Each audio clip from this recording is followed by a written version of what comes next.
ఔరంగజేయును గడగడలాడించిన హనుమంతుడి విగ్రహం, అదే మన ఫేవరెట్ అయిన కర్మంఘట్లోని హనుమాన్ టెంపుల్కి అయితే వచ్చానమాట. ఈ టెంపుల్ లొకేషన్ వచ్చేసి ఎగ్జాక్ట్గా మన డిస్క్రిప్షన్లో ఇస్తాను. టెంపుల్కి అయితే సాటర్డే రోజు వచ్చాను. పబ్లిక్ మాత్రం చాలా ఎక్కువగా ఉన్నారు. చూడండి, ఫ్యామిలీ మెంబర్స్, కొత్తగా పెళ్లి అయిన వాళ్ళు, పెళ్లి కావాల్సిన వాళ్ళు అందరూ వచ్చారనమాట.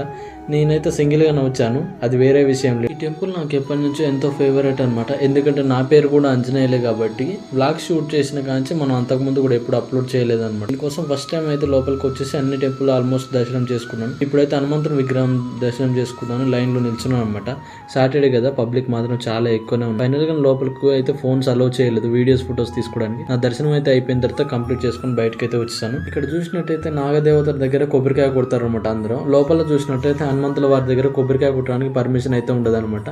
భక్తులు జస్ట్ చూసేసి వెళ్ళిపో. ఇక్కడ ప్రసాదం డైలీ ఉంటది అనమాట. పులిహోర, దాంతో పాటు ఇంకా స్వీట్లు కూడా ఇస్తారు. సాటర్డే ఫేవరెట్ కదా హనుమంతుల వారికి, అందుకనే పబ్లిక్ మాత్రం చాలా ఎక్కువగా ఉన్నారనమాట. ఇక్కడ చూసినట్టయితే లడ్డు ప్రసాదం కూడా సర్వ్ చేస్తారు. ఒక లడ్డు, ఒక పులిహోర వచ్చేసి ఒక్కటి 20 రూపాయల లెక్కన ఉంటుంది. ఇంకో విషయం, మెయిన్ విషయం ఏంటంటే ఇక్కడ ఓన్లీ క్యాష్ ఉంటది అనమాట. ఫోన్ పేలు, గూగుల్ పేలు ఏం పని చేయవు. చూసాను అయితే లడ్డు ఒకటి, ప్రసాదం ఒకటి చూసుకొని ప్రశాంతంగా గుళ్ళో కూర్చున్నాను అనమాట.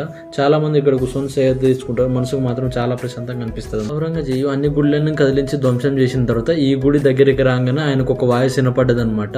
అది హనుమంతుల వారి నుంచి, గుండె ధైర్యం ఉంటే గుడిని కదిలించరా అని. దీని స్వయంగా ఔరంగజేయు వారే చెప్పారనమాట. అందుకనే ఇది one of the powerful God గా ఇక్కడ ప్రతీక్షించారనమాట. దీన్ని మీరు ఎంతమంది చూసారో ఒకసారి కామెంట్